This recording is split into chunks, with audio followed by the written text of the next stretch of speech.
आइए हम लोग वचन की ओर चलेंगे। निकाल देंगे गलातियों का पुस्तक 3 अध्याय 3 का 5 से पढ़ेंगे। क्या लिखा है इसमें कि सो जो तुम्हें आत्मा दान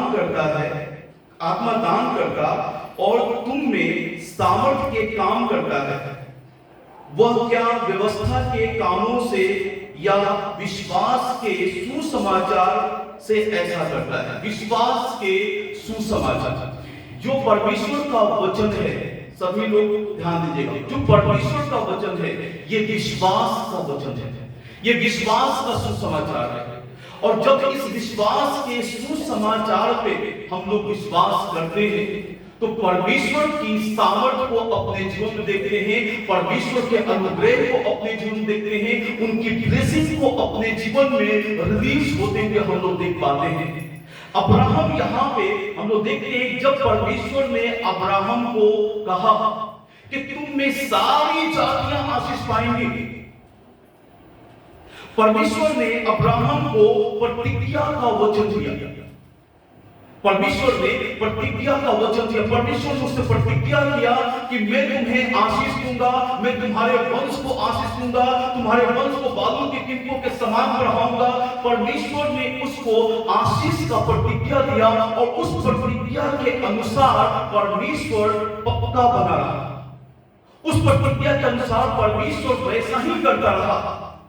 लेकिन जब हम परमेश्वर के वचन को देखते हैं तो आगे हम लोग पाते हैं, इब्राहिम ने तो परमेश्वर पर विश्वास किया और यह उसके लिए धार्मिकता गिनी गई। तो यह जान लो कि जो विश्वास करने वाले हैं वे ही इब्राहिम की संतान है। और पवित्र शास्त्र ने पहले ही से यह जानकर कि परमेश्वर अन्य जातियों को विश्वास से धर्मी ठहराएगा, पहले से ही इब्राहिम को यह सुसमाचार सुना दिया कि तुम में सब जातियां आशीष पाएंगे। परमेश्वर ने प्रतिज्ञा किया उससे और प्रतिज्ञा के अनुसार प्रभु ने उसके जीवन में कार्य किया। जब प्रभु ने कहा, इब्राहिम के पास कोई बच्चा नहीं था, कोई संतान नहीं था, 100 साल का एज हो चुका था। परमेश्वर ने इब्राहिम से कहा, प्रतिज्ञा किया कि देखो अगले साल तुम्हें एक बेटा होगा, अगले साल तुम्हें एक बेटा होगा। और उसने जो प्रतिज्ञा किया उस प्रतिज्ञा के अनुसार परमेश्वर ने उसे आशीष दिया। इब्राहिम परमेश्वर की प्रतिज्ञा पे विश्वास करके वो आगे बढ़ रहा है। परमेश्वर की प्रतिज्ञा पे विश्वास करके वो आगे बढ़ता गया और उस प्रतिज्ञा पे विश्वास करने का जो फल आया कि उसने संतान की आशीष पाई। 100 साल के एज में संतान की आशीष उसने पाया। और परमेश्वर ने जो इब्राहिम से कहा कि अपने देश, अपने नगर को छोड़ के जिस देश को मैं तुम्हें दिखाता हूं वहां चला जा, मैं तुझे बहुत आयत से आशीष दूंगा। जब इब्राहिम परमेश्वर की प्रतिज्ञा पे विश्वास करके आगे बढ़ता है और अपने देश को, अपने नगर को छोड़ के जब उस देश में जाता है, वहां परमेश्वर ने वहां के लोगों से कहीं ज्यादा उसको आशीष दिया। इब्राहिम ने परमेश्वर में विश्वास के साथ चलने के कारण उन सारी आशीषों को अपने जीवन में उसने प्राप्त किया जो प्रभु ने उससे बात किया था। जो प्रतिज्ञा परमेश्वर ने दिया था उस प्रतिज्ञा के अनुसार परमेश्वर ने उसके जीवन में कार्य किया। हालेलुया। ठीक है, परमेश्वर ने इब्राहिम को बहुत आयत से आशीष दिया और परमेश्वर ने इब्राहिम से कहा कि सारी जातियां तुम में आशीष पाएंगी, क्योंकि आशीष का वो मूल पिता है। आशीष का वो मूल पिता है। जब हम लोग वचन को देखते हैं कि हम लोग कौन हैं, है ना, ये बात जब तक हम नहीं जानेंगे, ये बात जब तक हम नहीं समझेंगे, तब तक उस ब्लेसिंग में हम लोग एंटर नहीं कर सकते हैं जिस ब्लेसिंग को परमेश्वर ने आपके और मेरे लिए रखा है। हालेलुया। चंदाइयां होंगी, आज से आपको चंदाई मिलेगा, आपके जीवन में बहुत अच्छे बड़े बड़े काम हो जाएंगे।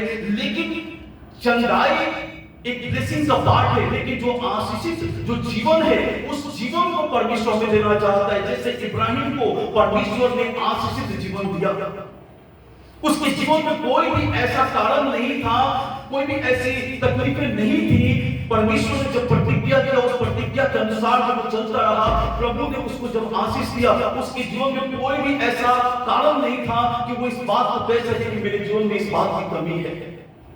प्रभु ने उसको बहुत आयत से आशीष दिया, उसको बढ़ाया, हर बात में उसकी उन्नति की।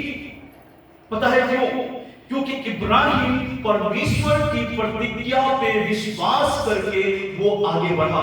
यहाँ पे 3 बातें हैं, 3 काम यहाँ हो रहा है। परमेश्वर ने जब प्रतिज्ञा दिया, उसने विश्वास किया, और विश्वास करके परमेश्वर के आज्ञा के अनुसार, परमेश्वर के कहने के अनुसार इब्राहिम वैसा ही करता है जैसा परमेश्वर ने उससे कहा था। तब परमेश्वर की वो आशीष में वो सम्मिलित हो पा रहा है, परमेश्वर के आशीष में वो भागी हो पा रहा है, क्योंकि परमेश्वर का उसने सुनना शुरू किया। आप और मैं कौन है?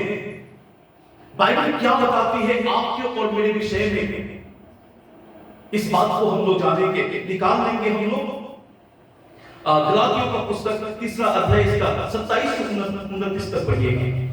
27 से 29 तक। और तुम में से जितनों ने मसीह में बपतिस्मा लिया है, उन्होंने मसीह को पहन लिया है।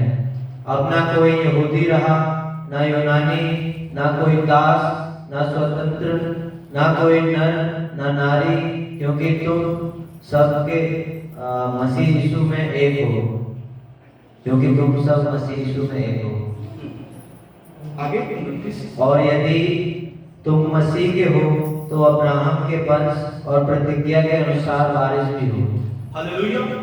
क्या यहाँ लिखा है कि और तुम में से जितनों ने मसीह में बपतिस्मा लिया, मसीह को जितनों ने पहन लिया, मसीह को ग्रहण किया, मसीह की बातों को मान लिया, यहाँ पे लिखा है कि बपतिस्मा लिया, उन्होंने मसीह को पहन लिया है। अब ना कोई यहूदी रहा और ना यूनानी, ना कोई दास, ना स्वतंत्र, ना कोई नर, ना नारी, क्योंकि तुम सब मसीह यीशु में एक हो। हम सभी अब जब परमेश्वर पे विश्वास करते हैं, प्रभु यीशु पे विश्वास करते हैं, तो उस विश्वास के कारण हम मसीह यीशु में हम एक हो जाते हैं। अब कोई जाति नहीं रहा, कोई धर्म नहीं रहा, कोई ऊंच नीच नहीं रहा, कोई भेदभाव नहीं रहा। हम सभी मसीह यीशु में जब विश्वास करते हैं, हम उसमें एक हो जाते हैं, एक पिता की संतान हो जाते हैं। और उस पिता की जब संतान हो जाते हैं, तो आगे देखिए, आगे बाइबल क्या बताती है। और यदि तुम मसीह के हो तो इब्राहिम के वंश और प्रतिज्ञा के अनुसार वारिस भी हो। हालेलुया। क्या लिखा है? यदि तुम मसीह के हो, यदि तुम मसीह के हो तो इब्राहिम के वंश और प्रतिज्ञा के अनुसार वारिस भी हो। जितने लोग परमेश्वर में हैं, जितने लोग परमेश्वर के साथ अपने जीवन को व्यतीत करते हैं, जितने लोग परमेश्वर की आज्ञा का पालन करते हैं, अपने जीवन को परमेश्वर के हाथ में सौंप दिए हैं, वे लोग उस इब्राहिम के वंश से हैं। हालेलुया। समझ में आ रहा है? हम इब्राहिम के वंश से हैं। जैसे इब्राहिम ने आशीष पाया, वैसे ही उसकी आशीष हमारे ऊपर भी रिलीज होती है, हमारे जीवन में भी आती है। जब तक उसके वंश से हम कटे रहेंगे, तब तक वो आशीष आपके और मेरे जीवन में नहीं आ सकता है। जब तक हम परमेश्वर में, जब तक अपने जीवन को प्रभु यीशु के हाथ में ना सौंप दें, यीशु के कारण हम इब्राहिम के वंश बन जाते हैं। और जैसे परमेश्वर ने, प्रभु यीशु ने इब्राहिम को आशीष दिया, वैसे ही उसके आशीष में हम लोग सहभागी हो जाते हैं और उस आशीष को हम लोग भी अपने जीवन में प्राप्त करने लगते हैं। हालेलुया। यदि तुम मसीह के हो तो इब्राहिम के वंश और उस प्रतिज्ञा के अनुसार वारिस भी हो। जैसे परमेश्वर ने इब्राहिम से प्रतिज्ञा किया था, उस प्रतिज्ञा के अनुसार आप और मैं वारिस बन जाते हैं। कैसे? यीशु में विश्वास करने के कारण। यीशु के हाथ में जब अपने जीवन को हम सौंप देते हैं और परमेश्वर के हाथ में समर्पित करके जब परमेश्वर के कहने के अनुसार जब चलने लगते हैं तो हम उस प्रतिज्ञा के कारण वारिस भी बन जाते हैं। परमेश्वर के वो सारे इब्राहिम को जिस प्रकार से प्रभु ने बहुतायत से आशीष दिया, परमेश्वर ने उसको हर बात में संपन्न किया, वैसे उसके आशीष में हम लोग सहभागी हो जाते हैं। हमारे लिए उसके बाद सारे द्वार खुल जाते हैं। जो द्वार हमारे लिए बंद होते हैं, जो रास्ते हमारे लिए बंद होते हैं, परमेश्वर जैसे हम विश्वास करते हैं, परमेश्वर को अपना उद्धार करता मानते हैं, परमेश्वर के हाथ में जीवन सौंपते हैं, उसके बाद हम उन आशीषों में सम्मिलित हो जाते हैं, हमारे लिए सारे द्वार खुल जाते हैं। जैसे इब्राहिम के लिए सारे द्वार खुले हुए थे, हर जगह से परमेश्वर उसको आशीषित कर रहा है, जहां जा रहा है वहां आशीषित, जहां जा रहा है वहां आशीषित, जिस जगह अपने पैर रख रहा है वहां आशीषित, उसके वंश को आशीषित कर रहा है। परमेश्वर ने कहा था कि तुम्हारे वंश को बादलों के गिनतियों के समान बढ़ाऊंगा, तुम्हारे वंश को आकाश के तरानों के समान बढ़ाऊंगा, जिसको कोई गिन नहीं सकता है, अनलिमिटेड। परमेश्वर ने उसको आशीष दिया, उसके धन संपत्ति को भी बढ़ाया, उसके वंश को भी बढ़ाया, हर बात में परमेश्वर ने उसको आशीषित किया। और जैसे मसीह यीशु पे हम लोग विश्वास करते हैं और अपना जीवन हम लोग समर्पित करते हैं, तो उस प्रतिज्ञा का वारिस हम लोग भी बन जाते हैं, जो इब्राहिम के साथ में पिता का प्रतिज्ञा था, उसी प्रतिज्ञा में हम लोग शामिल हो जाते हैं। और वो ब्लेसिंग हमारे ऊपर रिलीज होने लगती है, हम उस ब्लेसिंग में चलना फिरना शुरू कर देते हैं। मैं आपको बताना चाहता हूं कि मेरे जीवन में, मेरे परिवार में जब तक हम लोग परमेश्वर को नहीं जानते थे, अंधकार में थे, आंखें बंद थी और ढेर सारी समस्याएं हमारे जीवन में थी, ढेर सारी समस्याएं हमारे जीवन में थी, बहुत सारी ऐसी परेशानियां, परिस्थितियां, हालात बुरे थे। लेकिन जैसे परमेश्वर पे विश्वास किया, हम इब्राहिम के वंश में उस प्रतिज्ञा का हम लोग वारिस हो गए और इब्राहिम का वंश बन गए। उसके बाद वो सारी ब्लेसिंग हमारे जीवन में रिलीज हो गई। क्यों? क्योंकि जब परमेश्वर के वचन को हमने पढ़ना शुरू किया और वचन में चलना शुरू किया, उसके बाद परमेश्वर ने अपने उन सारी प्रतिज्ञाओं को जो इब्राहिम के जीवन में पूरा किया, उसने हमारे जीवन में भी पूरा करना शुरू कर दिया। मैं परमेश्वर का धन्यवाद करता हूं। हमारी स्थिति बहुत खराब थी, बदतर स्थिति थी हमारी, लेकिन हमारी बदतर स्थिति को परमेश्वर ने खत्म कर दिया। लिखा है कि धूरे से उठा के वो चट्टान पे खड़ा करता है। परमेश्वर ने धूरे से उठाया और चट्टान पे खड़ा किया। पता है क्यों? जिस प्रकार से इब्राहिम परमेश्वर के कहने के अनुसार उस प्रतिज्ञा पे विश्वास करके वो परमेश्वर के आज्ञा के अनुसार चलता रहा और चलता रहा, चलता रहा, आशीष पाता रहा, आशीष पाता रहा, चलता रहा, आशीष पाता रहा, चलता रहा, आशीष पाता रहा, और वो कभी परमेश्वर से अलग नहीं हुआ। वो हमेशा परमेश्वर की बातों को मानता रहा और परमेश्वर उसको बढ़ाता चला गया, बढ़ाता चला गया, बढ़ाता चला गया। और पता है, परमेश्वर ने उसको कहा कि तू हर एक विश्वासियों के लिए तू मूल पिता होगा, विश्वासियों का पिता कहलाएगा तू। परमेश्वर ने उसको कहा तू विश्वासियों का पिता कहलाएगा, जितने मुझ पर विश्वास करेंगे उन सब का तू पिता होगा, सारे लोग तुझ में आशीष पाएंगे, सारे लोग तुझ में आशीष पाएंगे। और जब हम लोग, ये आशीष सबके लिए नहीं है। एक वचन पढ़िएगा, इसी का 16 वचन पढ़िएगा, 3 का 16। प्रतिज्ञाएं अब्राहम को और उसके वंश को दी गई। आगे पढ़िए।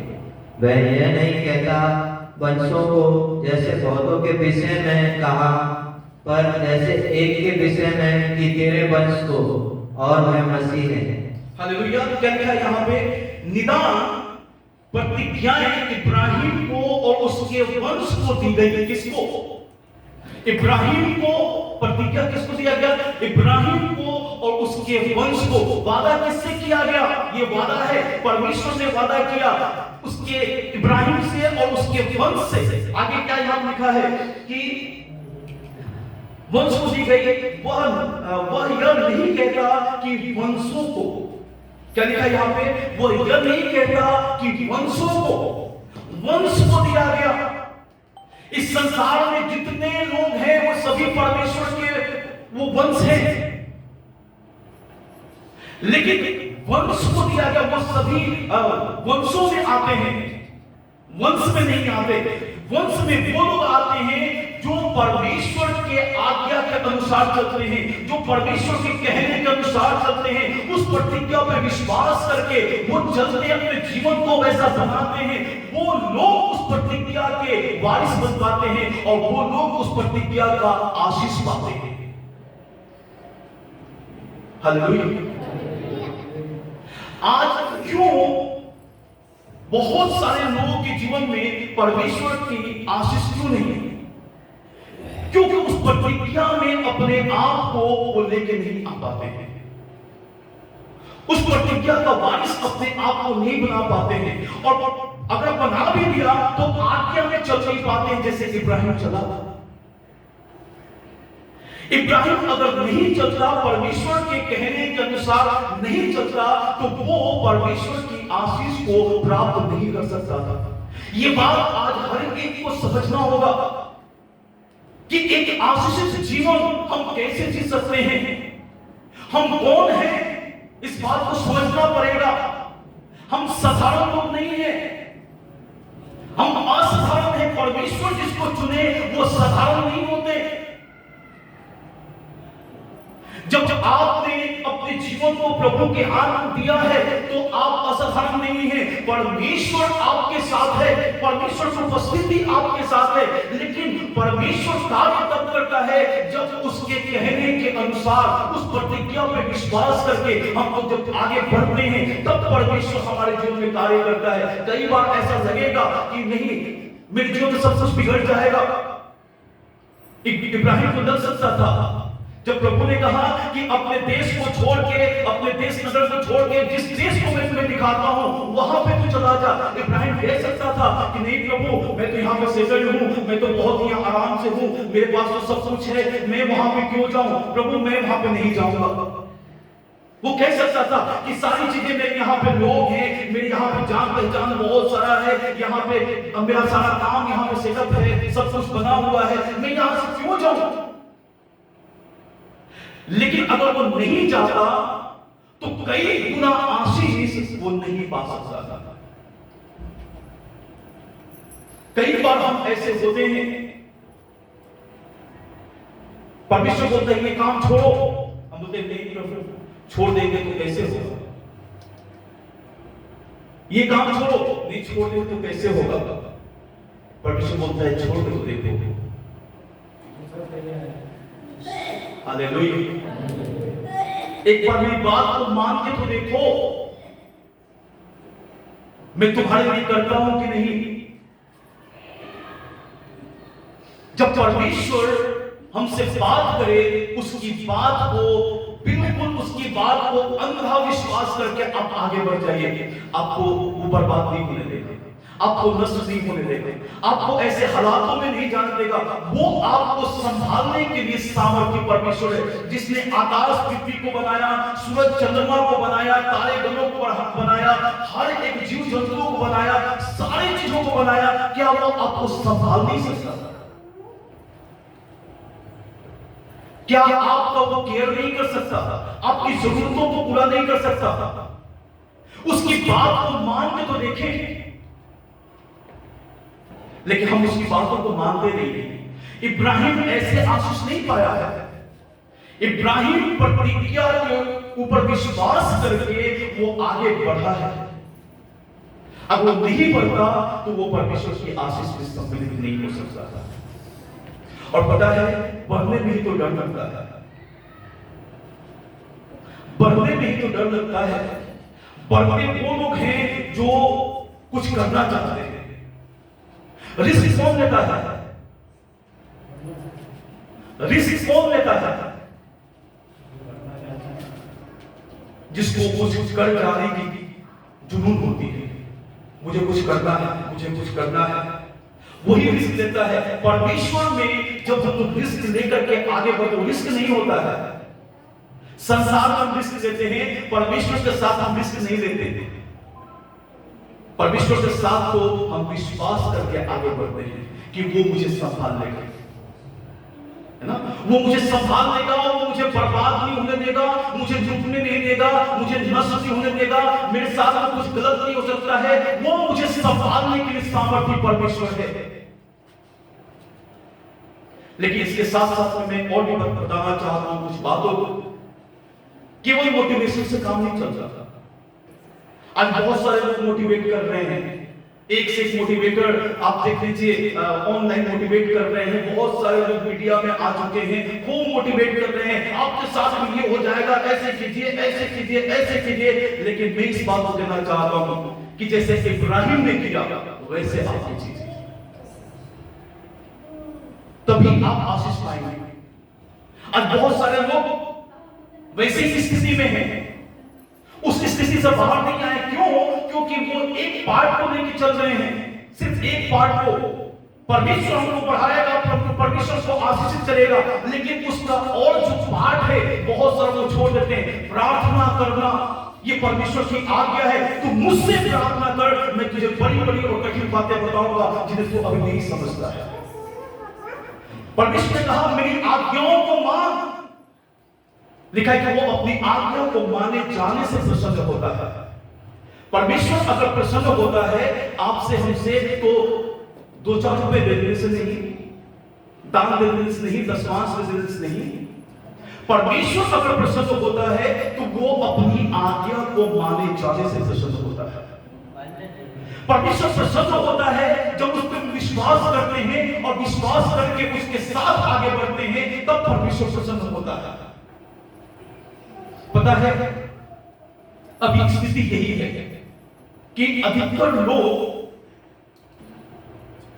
एक पार्ट को पकड़ रहे हैं, बाकी सारा पार्ट छोड़ रहे हैं।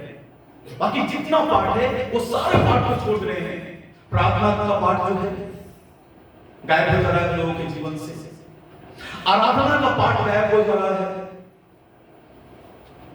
ना प्रार्थना है, ना आराधना है, ना आज्ञाकारिता है, ना विश्वास है। बस इतना सुन लिया कि परमेश्वर आशीष देगा। अगर ये चीजें नहीं है, हम आशीषित नहीं हो सकते। बिल्कुल हम प्रतिज्ञा के संतान हैं, लेकिन प्रतिज्ञा हमारे जीवन में कंप्लीट तभी होगा जब हम परमेश्वर की आज्ञा में चलना शुरू करेंगे, विश्वास करके।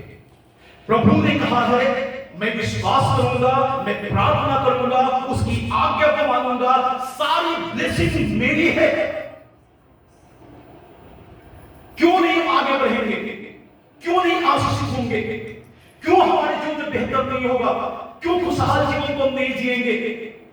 जब परमेश्वर की आज्ञा का पालन करेंगे, निश्चय परमेश्वर अपने लोगों को आशीषित करता है।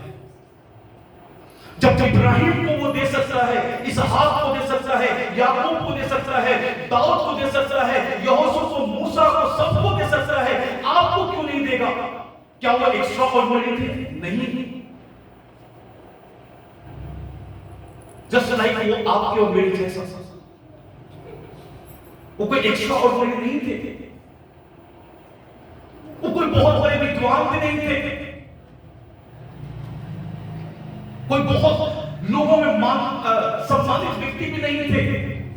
उनको परमेश्वर ने सम्मानित बनाया, उनको परमेश्वर ने उठाया, उनको परमेश्वर ने बढ़ाया, लोगों के बीच में प्रधानमंत्री परमेश्वर ने बनाया, राजा परमेश्वर ने बनाया, हर तरह से प्रभु ने उनको उठाया है, जब तक उन्होंने अपने आप को परमेश्वर के हाथ में दे दिया। हालेलुया। जब मैंने अपने आप को परमेश्वर के हाथ में सौंपा, मैं खुद एक गवाह हूं परमेश्वर का। जब मैंने अपने जीवन को परमेश्वर के हाथ में सौंपा, आप विश्वास कीजिए, बीमारियों से ग्रसित था, चिंताओं से दबा हुआ था, संकटों में मेरा जीवन था, अनेकों प्रकार की विपत्तियां मेरे जीवन में थी, मैं उन सारी चीजों से दबा हुआ था और मैं उठने की कोशिश तो करता था। यीशु से पहले, यीशु को जानने से पहले उठने की कोशिश तो करता था, लेकिन उठ नहीं पाता था। लेकिन जब परमेश्वर के हाथ में जीवन को समर्पित किया, जब उसने उठाना शुरू किया, उसके बाद मैं परमेश्वर का धन्यवाद करता हूं कि उसने गिरने नहीं दिया, उसने गिरने नहीं दिया। पता है, प्रार्थना जब मैं करने लगा, प्रार्थना करने लगा, वचन को लेके आगे बढ़ने लगा, प्रार्थना करने लगा, वचन को लेके आगे बढ़ने लगा, परमेश्वर जीवन के सारे चिंताओं को खत्म करता चला गया, मेरे सारी समस्याओं को खत्म करता चला गया, मेरे सारे विपत्तियों से बाहर निकालता चला गया, दुष्ट के सारे कामों को नष्ट करता चला गया। परमेश्वर ने मेरे सारे बीमारियों से चंगा कर दिया और आज मैं आपके सामने पूरी तरह से स्वस्थ हूं।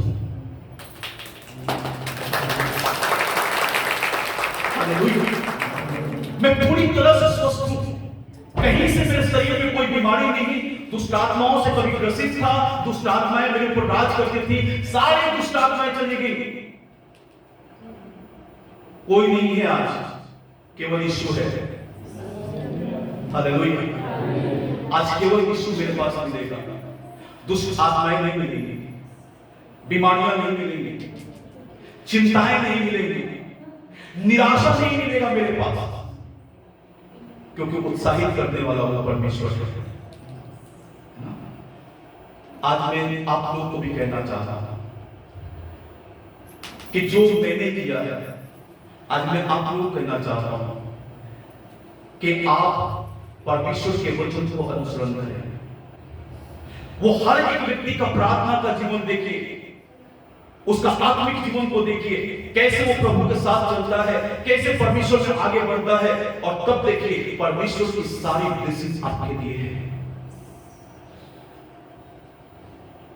हालेलुया।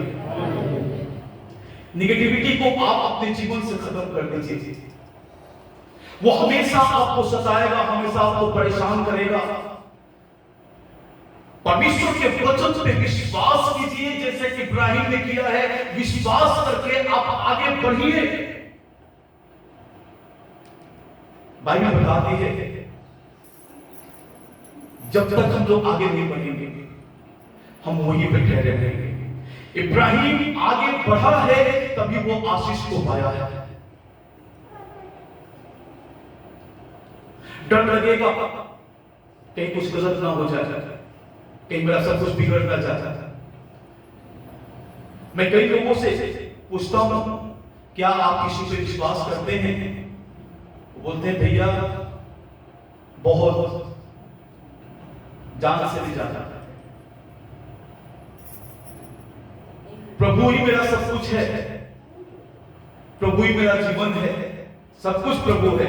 लेकिन प्रभु के साथ चलने के लिए, उसकी आज्ञा में चलने के लिए जब बारी आती है, उसके बाद वहां पे दिमाग काम नहीं करता, क्या करें, कैसे करें।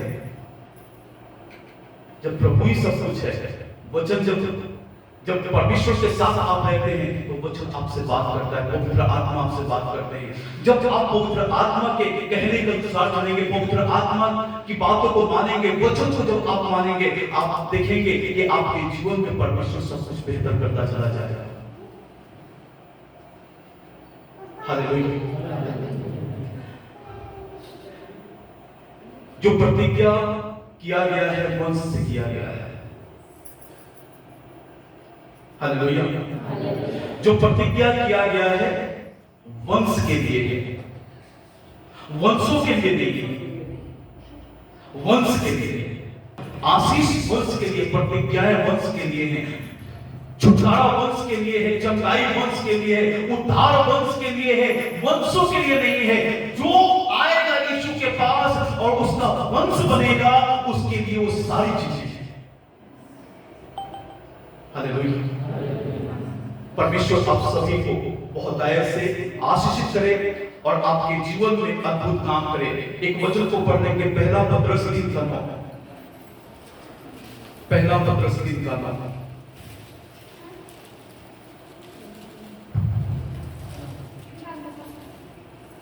बुराई के बदले बुराई मत करो। 3 करना, पहला पत्रस 3 करना। हाँ, 3 करना। हाँ, पढ़िए। बुराई के बदले बुराई मत करो और ना गाली के बदले गाली दो, पर इसके विपरीत आशीष ही दो, क्योंकि तुम आशीष के वारिस होने के लिए बुलाए गए हो। किसके लिए? आशीष के वारिस। आशीष के वारिस होने के लिए बुलाए गए हो। अगर परमेश्वर के पास आप आए हैं तो उसका एक बुलाहट है, मेरे पास आओ मैं तुमको विश्राम दूंगा, मेरे पास आओ मैं तुमको शांति दूंगा, मेरे पास आओ मैं तुम्हें आनंद दूंगा, मेरे पास आओ मैं तुम्हारा पूरा उद्धार करूंगा, मेरे पास आओ मैं दुष्ट के सारे बंधनों को तोड़ दूंगा, मेरे पास आओ मैं तुम्हें अपने अभिषेक से भर दूंगा, अपने आत्मा से भर दूंगा, अपने सामर्थ से भर दूंगा, अपने वरदानों से भर दूंगा, मेरे पास आओ। जब उसके पास आते हैं वो हमें भरता है। आशीष के वारिस होने के लिए बुलाए गए हैं। मैं तुम्हारे जीवन से सारी तंगी को मैं खत्म कर दूंगा, तुम्हारे फाइनेंस की प्रॉब्लम को खत्म कर दूंगा, तुम्हारे लिए मैं द्वार को खोल दूंगा, बहुत आयत से तुम आशीष को पाओगे। समझ में नहीं आएगा ये, लेकिन जब परमेश्वर द्वार खोलता है तो पता है आपको समझ नहीं आएगा कैसे सब कुछ हो रहा है, जरूरतें कैसे पूरी हो रही हैं, समझ नहीं आएगा, लेकिन सब कुछ होगा। कोई चीज आपका रुकेगा नहीं, सब कुछ होगा। टाइम टू टाइम आपका हर चीज पूरा होगा, क्योंकि वो आपके साथ है, वो आपके लिए उसने द्वार पर खोल रखा है।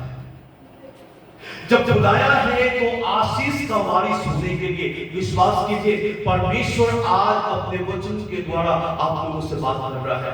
आशीष का वारिस होने के लिए बुलाया है और यीशु में आप वो सारी परिपूर्णता को, सारी आशीषों को आप यीशु में होके प्राप्त कर सकते हैं। यीशु से बाहर जाकर के आप उन सारी परिपूर्णता को प्राप्त नहीं कर सकते, उस ब्लेसिंग को आप प्राप्त नहीं कर सकते। बाइबल बताती है रोमियो 8:32 में, जिसने अपने निज पुत्र को भी तुम्हारे लिए नहीं रख छोड़ा, उसके साथ तुम्हें सब कुछ क्यों नहीं देगा? क्या यीशु से बढ़ के हमारी आशीषें मायने रखती हैं? जिस पिता ने अपने इकलौते पुत्र को हम सब के लिए दे दिया, अब नहीं रख छोड़ा, वो उसके साथ लिखा है सब कुछ क्यों नहीं देगा? सब कुछ में क्या क्या आता है? कुछ बचा है क्या? सब कुछ क्यों नहीं देगा? लेकिन उसका एक शर्त है, उसके साथ देगा। उससे अलग होकर के आप नहीं पा सकते हैं। यीशु के साथ रह के आप उन सारी चीजों को प्राप्त कर सकते हैं। सब कुछ आपके जीवन में आ जाएगा। लिखा है उसके राज्य और धार्मिकता की खोज करो, सारी वस्तु तुम्हें मिल जाएंगी। और यीशु से पहले वो चीजें नहीं आती हैं, पहले यीशु आते हैं, तब उसके बाद ब्लेसिंग आती है, चंगाई आता है, छुटकारा आता है, आशीष आती है। वो सारी परिपूर्णता यीशु के आने के बाद आती है, उससे पहले कभी नहीं आएगा। लोग चाहते हैं कि उससे पहले सारी चीजें आ जाएं, हम अपना मजा लेते रहें, मजा मारते रहें और आनंद करते रहें, लेकिन ये असंभव होगा। यीशु से पहले वो चीजें नहीं आएंगी। वो सारी चीजें ग्रेस में है। यीशु का आने का पर्पस आपके जीवन को बचाना है। यीशु का आने का पर्पस आपके आत्मा का उद्धार करना है। बाकी उसके बाद ये सारी चीजें जब हम यीशु के साथ चलना शुरू करते हैं, ये सारी चीजें भी हमारे पीछे पीछे हो जाती हैं। हमारे जीवन में ये इंप्लीमेंट होने लगता है। हालेलुया। परमेश्वर आप सभी को आशीष दे, बहुत आयत से आशीष दे। वचन को ग्रहण करें, बिना वचन को ग्रहण किए, बिना वचन पे विश्वास किए, बिना इस वचन के अनुसार चले, आप ब्लेसिंग नहीं पाएंगे। पक्का है, बिल्कुल ये फाइनल है। हालेलुया। लेकिन आप अगर यीशु के साथ हैं तो आशीष को आपके जीवन से कोई रोक नहीं सकता, आपके जीवन में आने से कोई रोक नहीं सकता है। हालेलुया।